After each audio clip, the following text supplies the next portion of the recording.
여러분, 지난 한 주 동안 그리스도인으로서 하나님이 기뻐하시는 언어 생활을 잘 실천하셨습니까? 한 주간 여러분의 언어 생활이 뭔가 획기적으로 크게 달라지지 않았을 수도 있습니다. 여러분, 그런데 우리의 언어 생활은 단번에 그리고 한순간에 다 바뀌지 않습니다. 어느 누구라고 할지라도 혀를 능히 길들일 사람이 없을 만큼 어려운 일이기 때문입니다. 그러나 보혜사 성령이 우리 가운데 오셔서 우리의 마음을 다스리실 때 우리의 삶에 하나님께서 거룩한 입술의 열매를 맺게 하실 줄로 믿습니다. 아멘.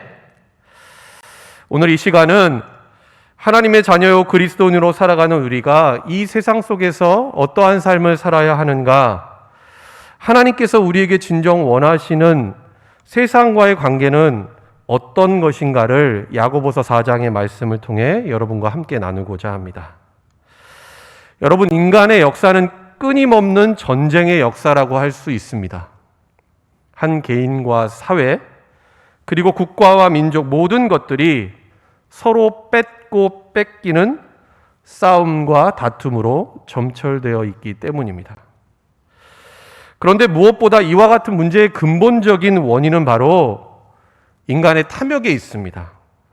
어떤 사람들은 이와 같은 문제가 잘못된 사회 구조나 제도 때문이라고 생각하기도 합니다. 그래서 기존의 체제나 제도를 바꾸면 이와 같은 문제가 다 해결되리라고 기대했습니다. 그러나 이와 같은 역사적인 실험은 실패했습니다. 우리가 그 분명한 증거를 오늘날 개인의 사유재산을 부정하고 균등한 분배를 실현하고자 했던 공산주의 국가들을 통해서 우리가 확인하고 있는 것이죠. 여러분, 문제의 근본적인 원인은 외부에 있지 않다라는 것입니다. 우리 안에 존재하고 있는 탐욕이라는 본성 때문입니다. 오늘 본문에서 야고보 사도 역시 4장의 말씀, 그 권면을 시작하면서 믿음의 형제된 이들을 향해 다음과 같이 말하고 있습니다. 오늘 본문 1절 말씀 함께 읽겠습니다. 너희 중에 싸움이 어디로부터, 다툼이 어디로부터 나느냐?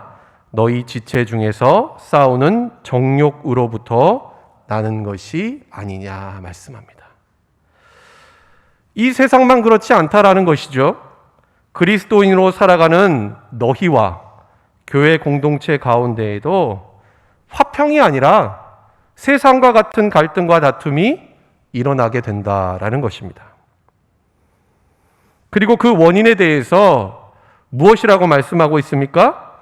세상의 쾌락, 육신의 만족을 추구하는 우리의 정욕 때문이다라고 말씀합니다. 이와 같은 구체적인 양상이 계속해서 2절 말씀에 이렇게 나옵니다. 너희는 욕심을 내어도 얻지 못하여 살인하며 시기하여도 능히 취하지 못함으로 다투고 싸우는도다. 너희가 얻지 못함은 구하지 아니하기 때문이요 말씀합니다. 한마디로 서로 아무런 이득 없이 승자도 패자도 없는 제로섬 게임을 하고 있는 것입니다. 여러분, 그래서 누군가 이익을 얻으면 다른 누군가는 반드시 그만큼 손해를 보게 되어 있습니다. 여러분, 그러므로 우리는 서로 이처럼 뺏고 뺏기는 어리석은 싸움과 다툼을 멈추어야 합니다. 하나님 뭐라고 말씀하십니까? 무엇보다 모든 것에 부족함이 없고 풍성하신 하나님께 구하라 말씀하십니다. 우리가 앞선 야고보서 1장 5절 말씀에 살펴본 것처럼 하나님께서는 구하는 모든 이에게 후히 주시고 꾸짖지 아니하시는 하나님이십니다. 그런데 이어지는 오늘 본문 3절 말씀을 보면 우리가 구하기는 하지만 하나님께 구한 것을 받지 못할 때가 있다라고 말씀합니다. 오늘 본문 3절 말씀 같이 함께 읽도록 하겠습니다. 구하여도 받지 못함은 정욕으로 쓰려고 잘못 구하기 때문이라. 왜 그럴까요? 앞서 다툼과 싸움이 일어나는 원인과 똑같습니다. 우리 안에 있는 정욕 때문입니다. 여러분, 우리는 이렇게 생각할 수 있습니다. 우리가 하나님께 구하고 기도하는데 어떻게 그럴 수 있을까 생각하죠. 그런데 잘 생각해 보면 우리의 기도의 내용을 여러분 잘 곰곰이 살펴보시기 바랍니다. 많은 경우에 있어서 우리는 자신의 욕심을 채우려고 이와 같은 기도를 한다라는 것이죠. 내 뜻과 바람을 이루기 위해서라면 수단과 방법을 가리지 않는 것입니다. 하나님께 드리는 우리의 기도가 우리의 욕망을 채우는 수단으로 전락해 버린 것입니다. 여러분, 기도란 무엇입니까? 영국의 마이클 미튼이라는 영성 저술가는 그의 책 귀를 기울이는 지혜에서 이렇게 말했습니다. 화면을 보고 같이 함께 읽어보도록 하겠습니다. 기도의 본질은 우리가 원하는 것을 하나님으로부터 얻어내는 것이 아니라 하나님에 의해 우리가 변화되어 하나님께서 우리에게 원하시는 것을 우리도 원하게 되는 것이다. 여러분, 그렇습니다. 기도는 나의 뜻과 생각을 고집하며 그것을 관철시키는 것이 아닙니다. 하나님의 뜻에 나를 맞추고 순종하는 것이 하나님께서 원하시는 올바른 기도라는 것이죠. 여러분, 이것은 가정이기는 하지만 만약 우리가 정욕대로 잘못 구했음에도 구한 것을 만약 받게 된다라고 한다면 여러분, 그것은 축복일까요? 저주일까요? 그릇된 기도에 대한 하나님의 바른 응답은 무엇입니까? 노입니다. 우리는 예스를 바라지만 하나님께서는 노라고 분명히 말씀하신다라는 것이죠. 만약 그런 기도라고 한다면 응답되지 않는 것이 우리에게 축복이라는 것이죠. 여러분, 우리를 사랑하시는 하나님께서는 저와 여러분에게 정말 좋은 것이 무엇인지, 그리고 지금 바로 우리에게 꼭 필요한 것이 무엇인지를 알고 계십니다. 그런데 여러분, 하나님은 이처럼 우리에게 모든 것을 내어주실 만큼 우리를 사랑하시는데 그 사랑을 받은 우리는 하나님께 어떻습니까? 하나님을 믿으면서도 동시에 세상의 정욕을 따르며 그것을 추구하는 삶을 산다라는 것이죠. 아니, 더 정확하고 솔직하게 말하면 나의 욕망과 만족을 채워줄 그런 하나님을 우리가 삶 속에서 구하고 원한다라는 것입니다. 오늘 보면 야고보서 4장 말씀을 보면 이런 사람들을 가리켜 어떻게 표현하고 있습니까? 그리고 이들에게 뭐라고 말씀하고 있습니까? 4절 말씀 같이 함께 읽도록 하겠습니다. 간음한 여인들아, 세상과 벗된 것이 하나님과 원수됨을 알지 못하느냐? 그런즉 누구든지 세상과 벗이 되고자 하는 자는 스스로 하나님과 원수되는 것이라. 간음한 여인들, 곧 영적으로 간음한 사람이다 라고 분명히 말씀하고 있다라는 것이죠. 세상과 벗이 되었다라고 말합니다. 그리고 야고보는 뭐라고 또 설명하고 있습니까? 누구든지 어느 누구라고 할지라도 세상과 벗이 되고자 하는 자는 하나님과 원수가 되었다는 것을 너희가 알지 못하느냐? 강하게 질책하고 있습니다. 야고보는 이처럼 우리가 세상과 벗된 삶을 사는 것에 대해서 영적인 간음이다라고까지 규정하고 있습니다. 우리가 세상을 사랑하면서 동시에 하나님을 사랑할 수 없기 때문입니다. 요한일서 2장 15절로 16절 말씀을 보면 이렇게 말씀합니다. 우리 함께 15절과 16절 말씀 읽도록 하겠습니다. 이 세상이나 세상에 있는 것들을 사랑하지 말라. 누구든지 세상을 사랑하면 아버지의 사랑이 그 안에 있지 아니하니 이는 세상에 있는 모든 것이 육신의 정욕과 안목의 정욕과 이생의 자랑이니 다 아버지께로부터 온 것이 아니요 세상으로부터 온 것이라 말씀합니다. 여러분, 성도된 우리는 신랑 되신 예수 그리스도만을 섬기고 따르며 사랑해야 할 거룩한 신부입니다. 여러분 한번 생각해 보시기 바랍니다. 남편과 아내 사이의 관계에 있어서 지켜야 할 가장 기본적인 도리와 의무는 무엇이라고 여러분 생각하십니까? 남편은 아내만을 사랑하는 것입니다. 반대로 아내는 남편만을 사랑하는 것입니다. 서로에게 믿음과 순결을 지키는 것입니다. 여러분, 이 사랑은 다른 누군가와 공유하고 나눌 수 있는 사랑이 아니라는 것이죠. 오직 단 한 사람만을 사랑하는 일종의 배타적인 사랑이라고 할 수 있습니다. 오늘날처럼 악하고 음란한 세대 가운데에는 이와 같은 부부간의 윤리가 무너져서 여러분 어떻습니까? 불륜과 외도가 마치 아름다운 사랑인 것처럼 포장되기도 하지만 여러분 이것은 분명한 죄입니다. 한 개인의 문제만이 아니라 이로 인해서 얼마나 많은 가정이 깨어지고 얼마나 많은 사람들이 고통을 받게 됩니까? 그런데 여러분 이 사랑은 하나님과 우리의 관계에 있어서도 그대로 적용됩니다. 그래서 오늘 본문 5절 말씀을 보면 우리에 대한 하나님의 사랑에 대해서 다음과 같이 말씀하고 있습니다. 우리 5절 말씀 같이 한 목소리로 읽도록 하겠습니다. 너희는 하나님이 우리 속에 거하게 하신 성령이 시기하기까지 사모한다 하신 말씀을 헛된 줄로 생각하느냐. 여러분 하나님은 질투하시기까지 우리를 사랑하시는 하나님이십니다.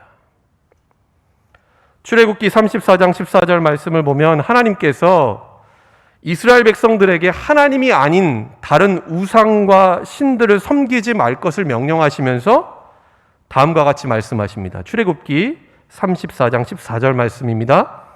너는 다른 신에게 절하지 말라. 여호와는 질투라. 이름하는 질투의 하나님이냐. 여러분 하나님께서는 저와 여러분을 극진히 사랑하십니다. 하나님의 백성된 이스라엘 그리고 하나님의 자녀된 우리를 사랑하시는 하나님의 사랑은 독점적이고 배타적인 사랑입니다. 하나님은 그 무엇과도 바꿀 수 없고 그 무엇으로도 대신할 수 없는 그런 사랑으로 저와 여러분을 사랑하신다라는 것입니다. 우리를 향한 하나님의 이와 같은 사랑, 절대적인 사랑의 분명한 증거가 바로 죄인된 우리를 구원하신 예수님의 십자가였습니다. 그런데 하나님의 이와 같은 사랑은 반대로 하나님께서 우리에게 요구하시는 사랑이기도 합니다. 하나님이 주신 계명의 핵심이 여러분 무엇입니까? 우리가 유일하신 하나님만을 우리의 마음과 목숨과 뜻과 힘을 다해 사랑하라 말씀하시지 않으셨습니까? 하나님께서는 우리가 주님의 거룩한 신부로서 하나님만을 온전히 바라보고 하나님만을 믿고 따르며 사랑하기를 원하십니다. 세상과 하나님을 동시에 사랑해서는 안 된다라는 것입니다. 두 주인을 섬길 수 없다라는 것이죠. 계속해서 야고보는 6절에서 다음과 같은 권면을 이어갑니다. 6절 말씀 보시기 바랍니다. 그러나 더욱 큰 은혜를 주시나니 그러므로 일렀으되 하나님이 교만한 자를 물리치시고 겸손한 자에게 은혜를 주신다 하였느니라. 하나님은 교만한 자를 물리치시고 겸손한 자에게 은혜를 주시는 하나님이십니다. 그런데 여러분 하나님 앞에서 겸손한 사람이란 어떤 사람입니까? 세상의 정욕을 따르지 않는 사람입니다. 오직 하나님만을 바라보고 하나님만을 의지하며 하나님을 전심으로 사랑하는 사람이 하나님 앞에 겸손한 사람이라는 것이죠. 이와 반대로 교만한 자는 어떻습니까?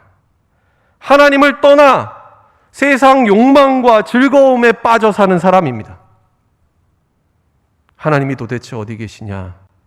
하나님을 비웃고 조롱하며 세상과 벗이 되어 사는 사람, 하나님을 대적하고 하나님과 원수된 자, 바로 그런 사람이 교만한 사람이라는 것입니다. 하나님을 믿지 않는 사람들은 말할 것도 없이 당연하게 이와 같은 삶을 살아갑니다. 그렇지 않습니까? 그런데 무엇보다 안타까운 현실은 그리스도인이라고 성도라 불리고 있는 사람들 가운데에도 이와 비슷한 삶을 살아가는 사람들이 있다는 것입니다. 여러분, 오늘 야고보가 보낸 이 편지 야고보서는 결코 불신자들을 전도하고 구원하기 위해 쓴 것이 아님을 우리는 분명히 기억해야 합니다. 그리스도인임에도 불구하고 우리가 이처럼 오늘 말씀처럼 세상과 버타여 살 수 있다라는 것입니다. 이제 야고보는 이어지는 7절 말씀을 통해 앞선 6절에 대한 결론을 내리면서 다음과 같이 권면하고 있습니다. 7절 말씀 같이 함께 읽도록 하겠습니다. 그런즉 너희는 하나님께 복종할지어다. 마귀를 대적하라. 그리하면 너희를 피하리라. 그러므로 너희는 하나님께 복종하고 마귀를 대적하라. 하나님만을 사랑함으로 하나님께 헌신하고 순종하라고 말씀합니다. 여러분, 우리가 세상의 정욕을 쫓아 세상과 벗이 되는 삶을 산다라는 것은 하나님이 아니라 결국에는 마귀를 따르는 길로 가는 것입니다. 그래서 하나님 뭐라고 말씀하십니까? 우리에게 마귀를 대적하라. 그리하면 너희가 이 영적인 싸움 가운데 승리하게 될 것이다. 우리에게 말씀합니다. 여러분, 우리가 매일의 삶 속에서 예수 그리스도 그 이름의 능력과 권세를 믿고 의지함으로 악한 원수 마귀를 대적하며 나아갈 때 여러분, 악한 영들은 예수 이름의 권세로 말미암아 두려워 떨며 우리의 삶 가운데 사라지게 될 줄로 믿습니다. 아멘. 하나님께 복종하고 마귀를 대적할 것을 권면했던 야고보는 우리가 하나님을 전심으로 사랑한다면 반드시 실천해야 하는 것이 있음을 마지막으로 오늘 본문에 다음과 같이 권면합니다. 오늘 본문 8절 말씀 같이 함께 읽도록 하겠습니다. 하나님을 가까이 하라. 그리하면 너희를 가까이 하시리라. 죄인들아 손을 깨끗이 하라. 두 마음을 품은 자들아 마음을 성결하게 하라.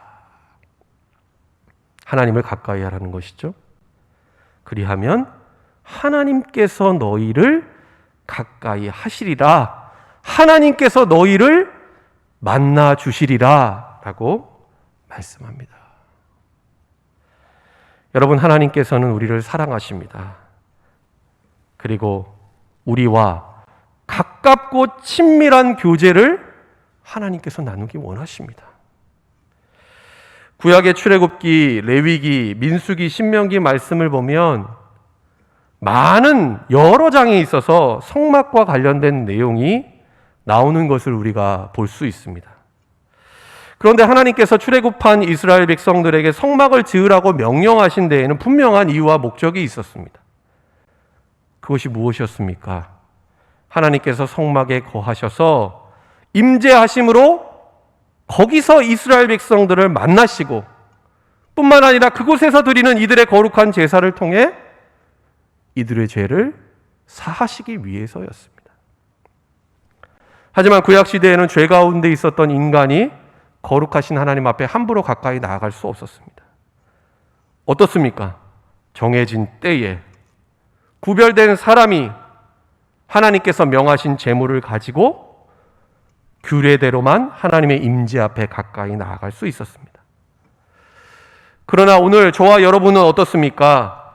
십자가에서 우리의 죄를 대속하신 주님의 은혜를 우리가 받았기에 예수 그리스도를 믿는 믿음으로 말미암아 우리가 하나님께 가까이 나아갈 수 있게 되었습니다.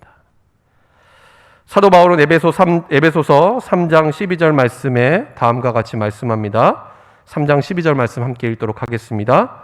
우리가 그 안에서 그를 믿음으로 말미암아 담대함과 확신을 가지고 하나님께 나아감을 얻느니라. 아멘.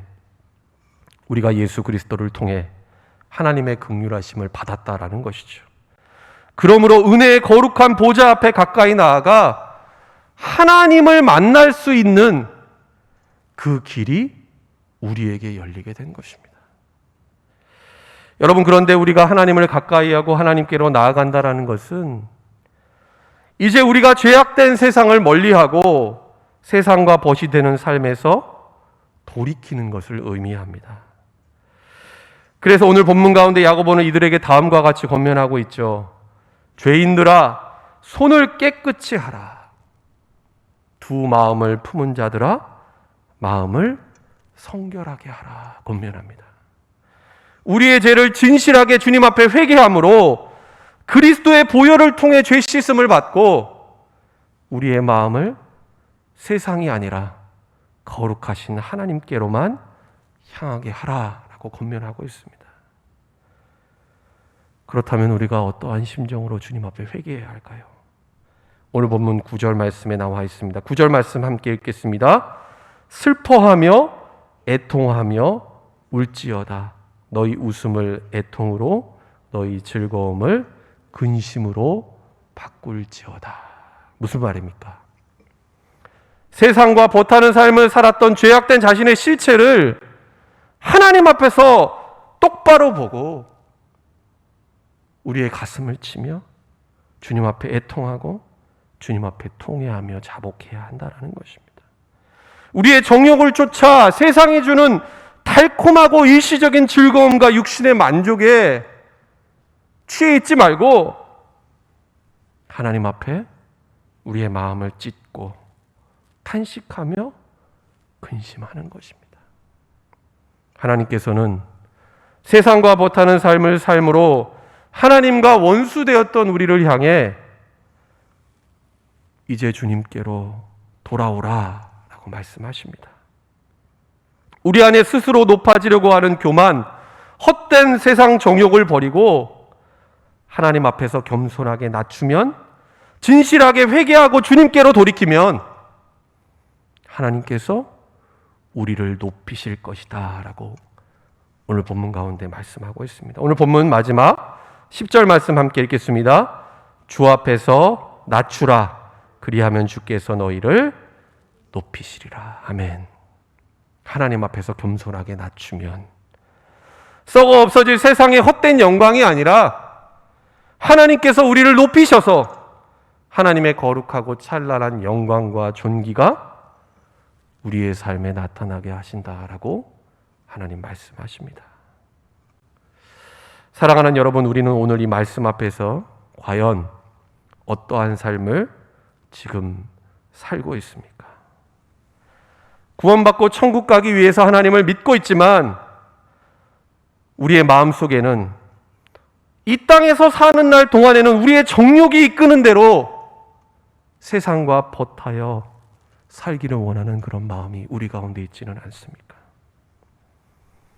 예수님께서 누가복음 16장에서 비유로 말씀하신 부자와 나사로의 인생이 우리의 삶 가운데 놓여져 있다라고 한다면 여러분, 우리는 어떻습니까? 이 땅에서는 그 비유 속 부자처럼 하나님과 아무 상관없이 세상의 부와 명예와 쾌락을 다 누리며 살다가 이 땅을 떠날 때 죽어서는 나사로처럼 천국에 들어가 영생을 누리며 살기를 원하는 그런 마음이 우리 가운데 있지는 않습니까? 오늘 본문은 우리에게 말씀합니다. 이것이 바로 영적인 간음이며 두 마음을 품는 것이요 세상과 벗이 되는 삶을 사는 것이다. 하나님께서 우리에게 말씀하십니다. 여러분, 오늘날 많은 교회와 그리스도인들 가운데에도 마치 이렇게 사는 것이 하나님의 축복과 은혜인 것처럼 말하는 왜곡된 복음이 우리 가운데 침투해 있다라는 것을 우리는 분명히 경계해야만 합니다. 그래서 세상과 벗하며 영적인 간음을 일삼으면서도 그것이 하나님 앞에서 죄인 줄을 자각하지 못하는 것입니다. 여러분, 하나님께서는 우리에게 분명히 말씀하십니다. 너희는 세상과 벗하지 말아라. 먼저 그의 나라와 의를 구하라. 오직 하나님께만 복종하고 악한 원수 마귀를 대적하라. 하나님 말을 가까이 하라. 오늘 우리에게 말씀하십니다. 여러분, 그러나 오해하지 마시기 바랍니다. 세상과 벗하지 말라는 것, 세상을 아예 등지고 초야에 묻혀서 살라는 말은 아닙니다. 우리가 세상 가운데 살아가지만 이 땅이 우리의 삶의 궁극적인 목적과 전부가 아님을 알고 하나님 나라의 거룩한 소망을 품고 이 땅에서 나그네와 같은 인생을 사는 것, 그것이 하나님께서 우리에게 원하시는 것입니다. 바라기는 저와 여러분 모두가 오늘 주신 이 야고보서의 말씀을 통해 하나님께서 우리에게 원하시는 뜻을 깨닫고 세상과 벗이 되는 삶을 돌이켜 주님 앞에 회개함으로 우리의 인생의 목적과 비전, 삶의 방향과 가치관이 세상이나 우리 자신이 아닌 오직 하나님께로 향하고 하나님으로 말미암아 변화되는 은혜가 있기를 예수님의 이름으로 간절히 축원합니다. 기도하겠습니다.